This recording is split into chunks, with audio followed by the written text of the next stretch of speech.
Welcome to Inspiring Minds, where captivating narratives fuel our aspirations for a better world.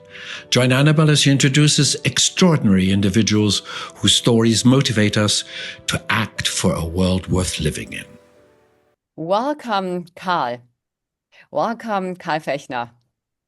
Welcome. Thank you very much, Anabel. I'm very happy to could introduce you with this wandering star. I mean, it rings a bell not just with one sentence and with one line, but for me, it's not just a Western ballad. It's a kind of meditation on freedom and impermanence, sung by a man who's both the poet and the dust of the road. And it is really, I think this song is really something which is great amongst other songs by this authenticity of the voice, which is giving it a kind of breath. And also having this line of home is made for coming from, for dreams of going to. This is such a different definition to that what we are defining home here in Germany, isn't it? Yes, it had influenced me a lot. It is true. We are wandering on a wonder star, and we are living in a wandering star. Is it right that, and it is worth to work for it and to save it. Yeah, I think it would make it much easier for a lot of people if they accept that they're a wandering star, because then adaptability, set as being the number one instead of EQ or IQ, is the one people could profitize from in nowadays time. So I think more people have to listen to this song. Yes, it's a little bit old style, but yes, it was important for me, and it's still a little bit. But when I'm driving or when I'm riding, whatever I'm doing or flying, sometimes I'm singing it for myself. Wow. I was born, and so on. Annabelle. You can move on. Maybe I can take the piano then left to me, and we can then make a small session. You think so? Very good. This song, and I would like to stay a bit with that because I mean it is something which is really a song which could move the world if everybody in the world not only listen to it but also understands it. What was the moment where you heard it first, or where it moved you mostly? You know, I cannot recognize that exactly, but yes, I mean, my life is when you're starting. I was very much engaged in the peace movement. You know, this was influencing me, and this was because of my father's situation, because he was officer in the Second World War, and he started the introduction or education and with 18, and he came back from Russia with a 48 kilogram 10 years later, you know, and that because I got to know even more about his story, yeah, with tragic, wrong ideas. My God, yes, he was still near Moscow. Oh, what an effort and what an error.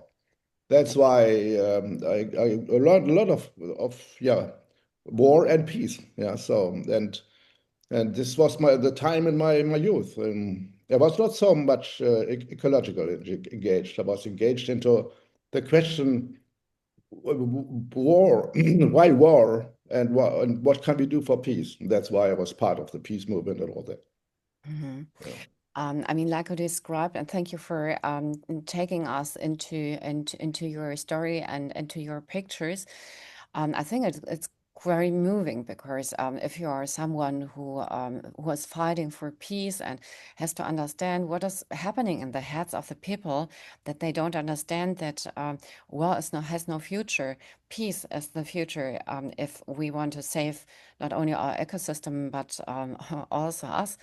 Um, Before I step more into the questions, and I have plenty of them, we are well prepared. I would like to introduce you to the hopefully very little of our listeners which don't know you. You have spent your life telling such stories, but a lot of stories which transform the way and the way we see the world.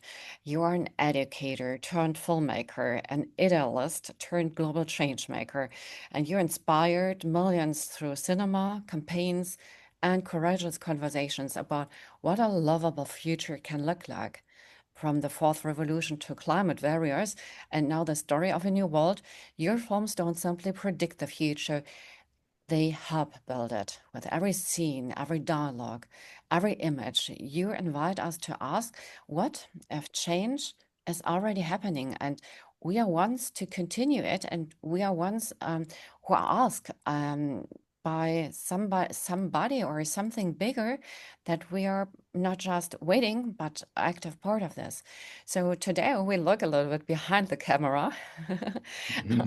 um, um, and meet this man whose lens captures the courage of a generation and hopefully many generations, and help us going like on a rocket to a future where peace is not a page in a book, but is the book of life we want to write. Thank you for this wonderful introduction, Anabel. Yeah, so Thank you. So I would like to start, and I mean, of course I know a bit of that. We know each other for a couple of years now, and you built some pictures in my head already with the pictures, with the stories you told me. You started your career as a kind of educator. What kind of child were you? Courageous, rebellious, visionary, a good learner? I was a good learner, perhaps, but I was shy.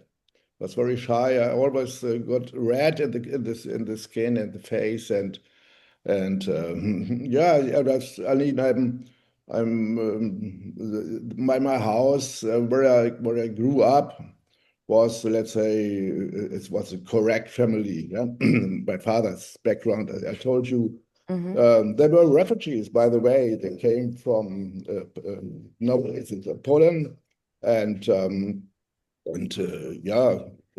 they were very close to war. They had a company for that. Yeah, my father's or grandfather's by that.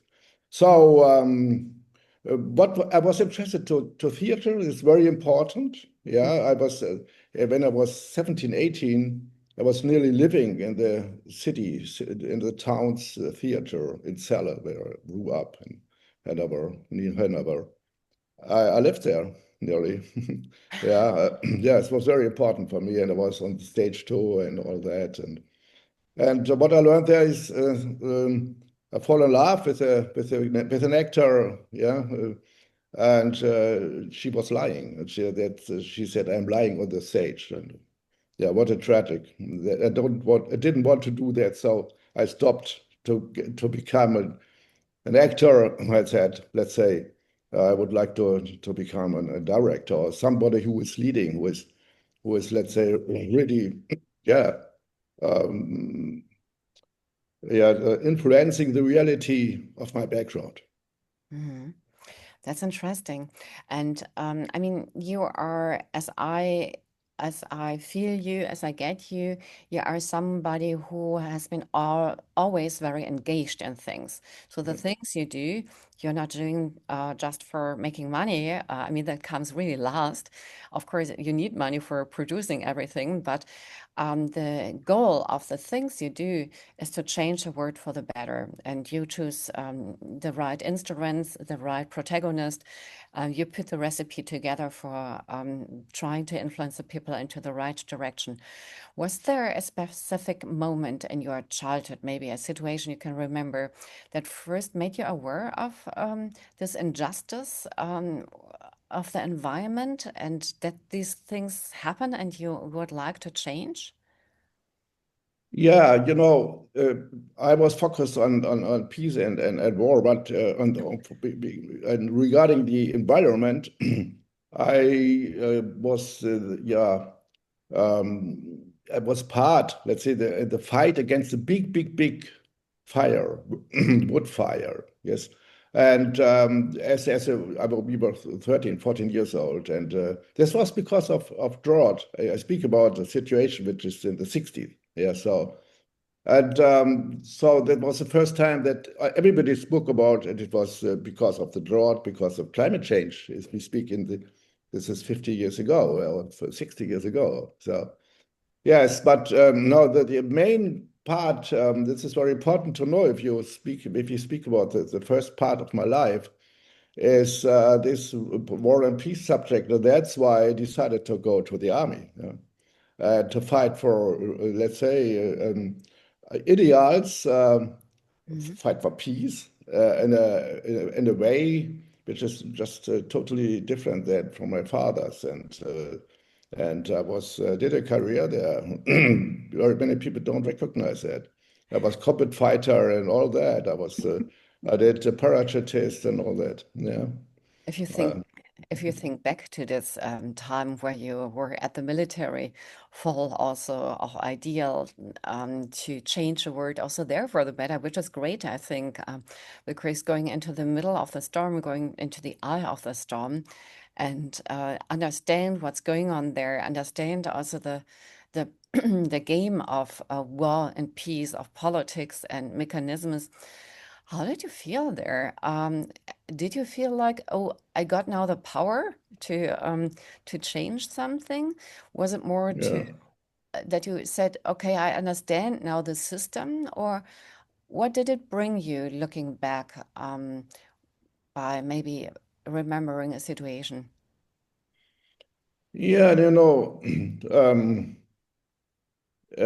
I was part of the peace movement, active peace movement, and At part the of the military. army. Active peace movement, yeah, and part of I was also very often I did interviews and all that because suddenly people recognized that I was an officer of the German army, yeah, and in the peace movement, and very many people didn't understand that. But it was part of my life in that time. But of course, the head of the German army was a little bit, yeah, let's say, not frustrated, but they were wondering. Perhaps they said I'm crazy, to be part of the peace movement and really fighting for that, and part of the army. But this was finished then. When I was, I think, 28, around about, said. I wanted to yeah fight against borders in my life too. So I crossed the Sahara two Mm. times with a minibus, VW Volkswagen minibus. Yeah. And this was if you have seen something like that, yeah, this is part of my, let's say, my life. Yeah, so yeah, I rem okay. I remember this from a picture in one of your books, the Sahara and the bus, and I asked myself, um, how is this experience? Because you were alone, weren't you? I was with my wife and the child of my wife. So if you cross that, you always go to Taman Rasset. Everybody was crossing that. Yeah, it is go there. That is something with trucks. Yeah, with four-wheel trucks and very expensive cars. And I went there with this old Volkswagen bus.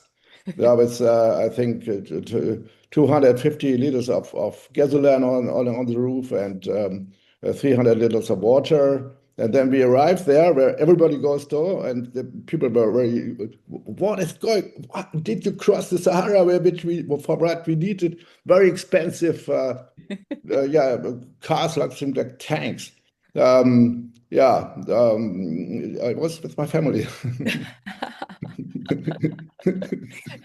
I can imagine that it was a great situation, bonding, but of course also having challenges if you're so close in such a special situation, wasn't it?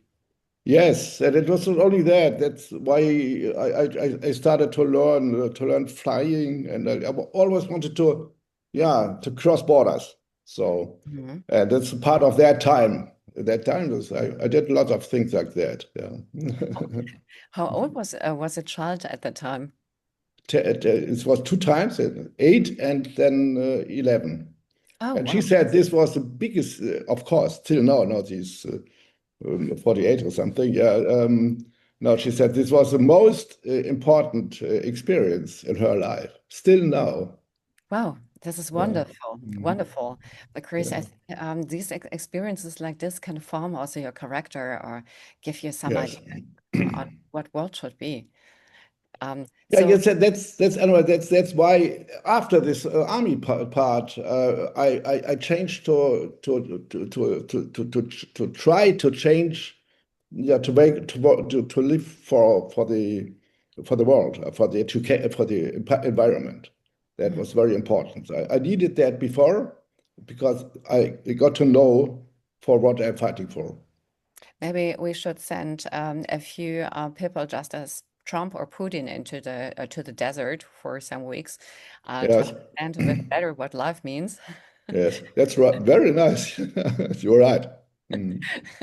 So, this and some other ideas we will discuss later after the small break we have now for approximately 2 minutes. So stay tuned and we see each other and hear each other after the break.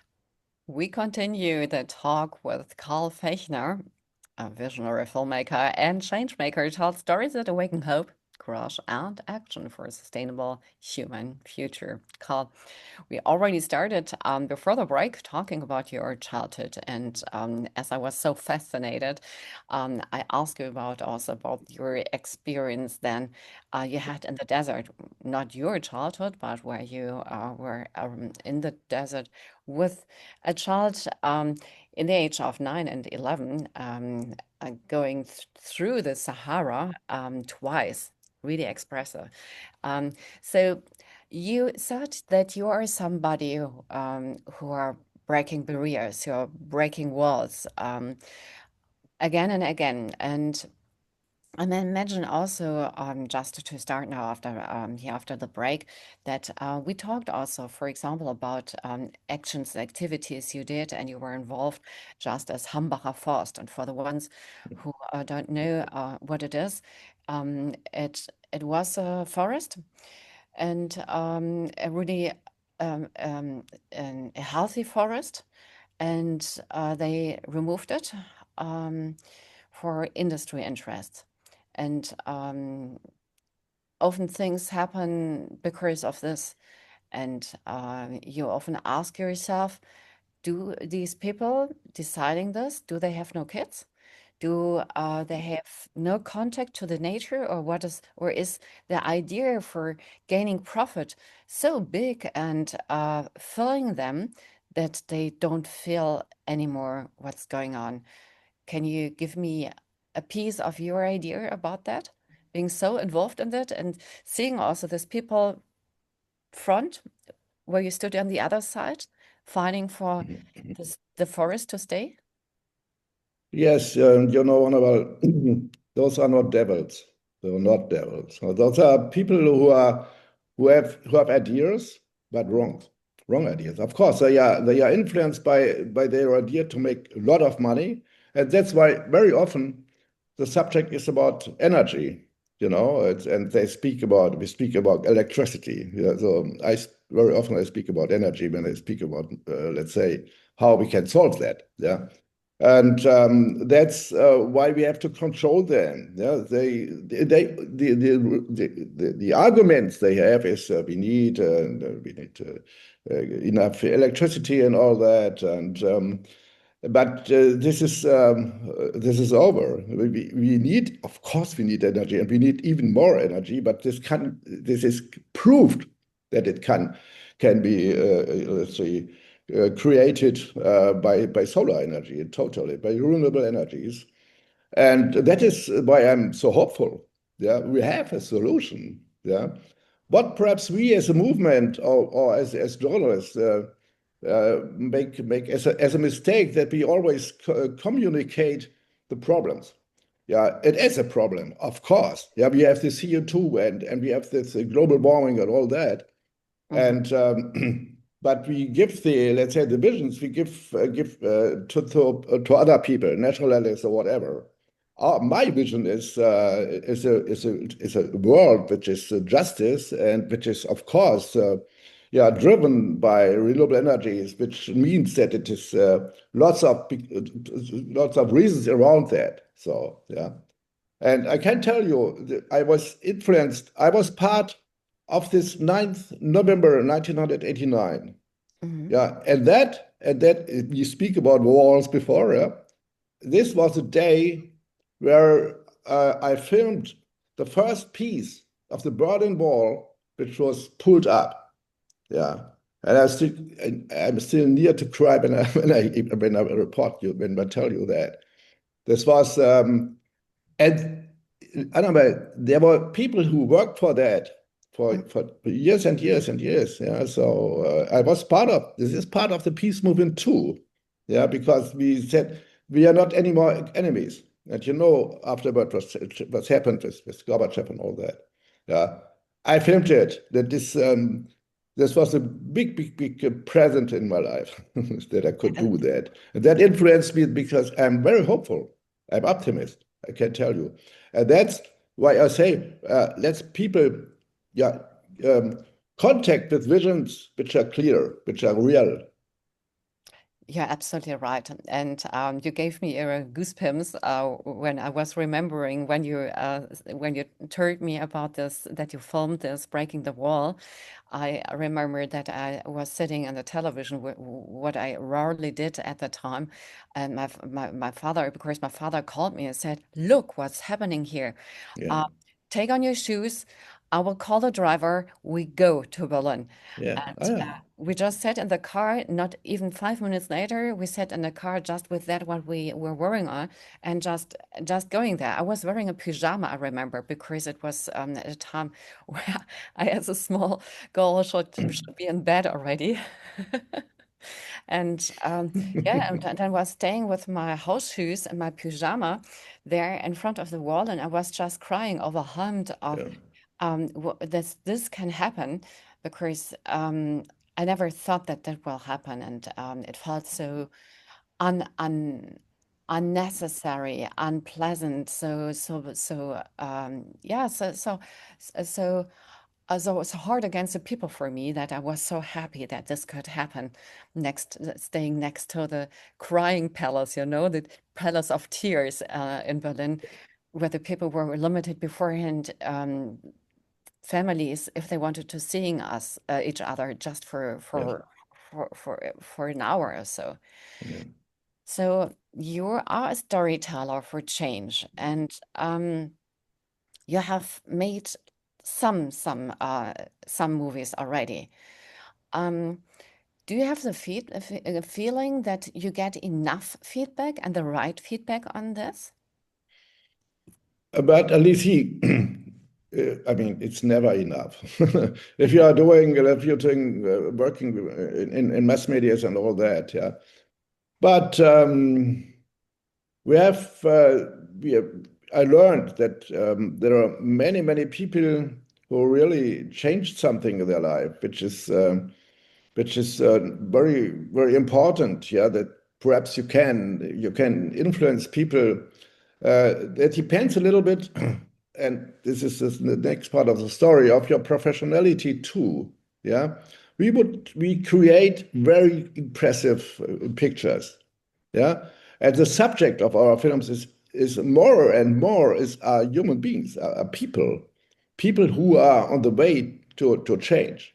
Yeah, personally or in their surrounding. Yeah, in the moment we were working for Welt der Wunder, World of Wonder. Yeah, that means I can tell you that changed my view of life, because that all people, very many startup young people or big people too, who realize something in their business life, and we show it for 100,000 million of people. Yeah, and this is good. This is good, and but it's never enough. But I still I say okay. Very many people around me say it's too late. We will not survive. Yeah. We have philosophy people, yeah, who tell that in radio shows like that we have 450 years, and that is just crazy. Yeah, We will survive, but we have to fight for that. This is very, very important. Yeah, but it's not by chance. I completely agree with you. And I mean, your films have reached over 15 million people. That's a lot. And yes, I agree with you. It's not enough. We have to fight for much, much more people watching your movies and then putting this into action.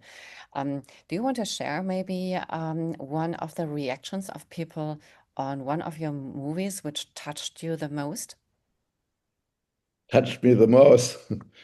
Yeah, letters, long letters of people who tell me about their personal situation that they were so frustrated and then they saw, one of the most important films was a cinema documentary, international. It was translated into 30 languages. Yeah, I never believed that. But never. We said, okay, doing medias or doing films about ecological subject, not about tragic or kill people. Yeah, this is was the fourth revolution. There were many reactions like that who told me what has happened when they was in the situation that they saw the film. Very young people do it, pupil, 100,000 of pupil. Yeah. Japan, I was 5 times in Japan. There was 6 times a day they showed the film. Yeah, 6 times. It's the organization you should organize it. Yeah. And then that they changed. That they said, okay, you're right. I very often they say I changed my car, or I don't eat meat. This is something which is it's even more difficult to never more eat meat than uh, it is more difficult. It's easier to change a car than to change the food. Yes, that's why that they wrote by letters and all that they found, and it's very, very, very, very nice. So that's why we are just doing a new film, international film. This is a hybrid film. It's a docu-fiction, yeah, and story of a new world. The Hmm. story we would like to write. This is very difficult. We did a research about 1,000 examples of which could be inside 1,000. Yeah, more than 1 year of research. Yeah, to how would be the world? What is the story of a new world? Yes, that we are just in this situation to realize it. What word are you hoping people will see after watching the story of a new world? If you do a film like that, yeah, you shouldn't only present it. Yeah, you need something around that. That's why we created an impact campaign in 50 countries, by the way. Yeah, in 50 countries. And so that means you go out, perhaps you dry your tears or whatever, yeah, yeah, in the emotion of the situation. And but outside there are local activities, NGOs or something like that to say, okay, come on, let's start this here in our village or in our town, perhaps to change the electricity situation there. So. And that's very interesting, very many yeah, ideas like that can't realize because of lack of money. Mm. This is very the importance of money. That means people who decide to support a film like that, yeah, because it's you have to start by yourself. Nobody, there's not a broadcaster behind it. Perhaps they buy it. And that is the situation at the moment too. Yeah, we still need 700,000 US dollars. Then we could realize that this is a German, American, US, Canadian co-production. Meanwhile, and that is, if the society is strong enough and would like to get it, we will realize it. We started with the lack of 5 million, so just now it's, let's say, the last 15%. But we have to have it. That is it. Yeah. Wow. And if somebody is interested to support also with a small amount of money, is it possible? So, can Yes. somebody say, okay, I'm not a wealthy person, but I like the idea. Is it possible if somebody just wants to give, for example, 1,000, 5,000 euros? Yeah, even less, yeah, of course. This is called crowdfinancing. Yeah, this is one part, and an important part was already paid by that. Yeah, so because the documentary part, it is a documentary part, and there's a fictionary part which is realized in America. This was nearly financed by crowdfinancing, like that. You can start with small money. It's very easy to find it in the internet. The story of a new world. But you can, if we have 4 investors with $200,000, that is done. Then we do it this year, even this year. Yeah. Wow. I mean, filmmaking has changed, of course, and I really love the way how courageous and engaged and with new ideas you are moving on, and I think this only like this it's possible to do. Um, I mean, you have so many also you would like to bring on the table, just as, for example, seed of hope, or I hope that we get also enough money for this as soon as possible. You've been filming change makers around the world. Who has left the deepest impression on you and why? Of change makers, of colleagues around me. Change makers you filmed. Yeah, yeah, yeah. Yeah, and Anabel, there are so many. Of course, Gorbachev is one of them. Of course, yeah, Gorbachev. Yeah, imagine, yeah, or even a person like Elon Musk, who has let's say, driven the change of cars. He's a little bit problems in the last month, but yeah, people like that. But also very small people. That is this Seed of Hope. That is a project, yeah, of female education in Mali. And gives an example how this could work to really to bring people out of their situation. Especially very important the women. And this is this Mali project, this is the Seed of Hope, which you're just talking about. And of course, there's somebody who did that, who decided to support that. Yeah, Gunther Weber, a doctor, he decided to do that. Wow. Yeah. Carl, we could talk for ages longer, I'm sure, about this. And the more I ask, the more questions I I get out of my head. Unfortunately, today it comes to an end, but we will give the listeners also some ideas where we can get more food for thought. And I'm very much looking forward to our ongoing exchange and the impact we will continue to make together the world a better place. Thank you, Carl, for being here. Thank you, Anabel, for this wonderful talk. Welcome to Inspiring Minds, where captivating narratives fuel our aspirations for a better world. Join Anabel as she introduces extraordinary individuals whose stories motivate us to act for a world worth living in.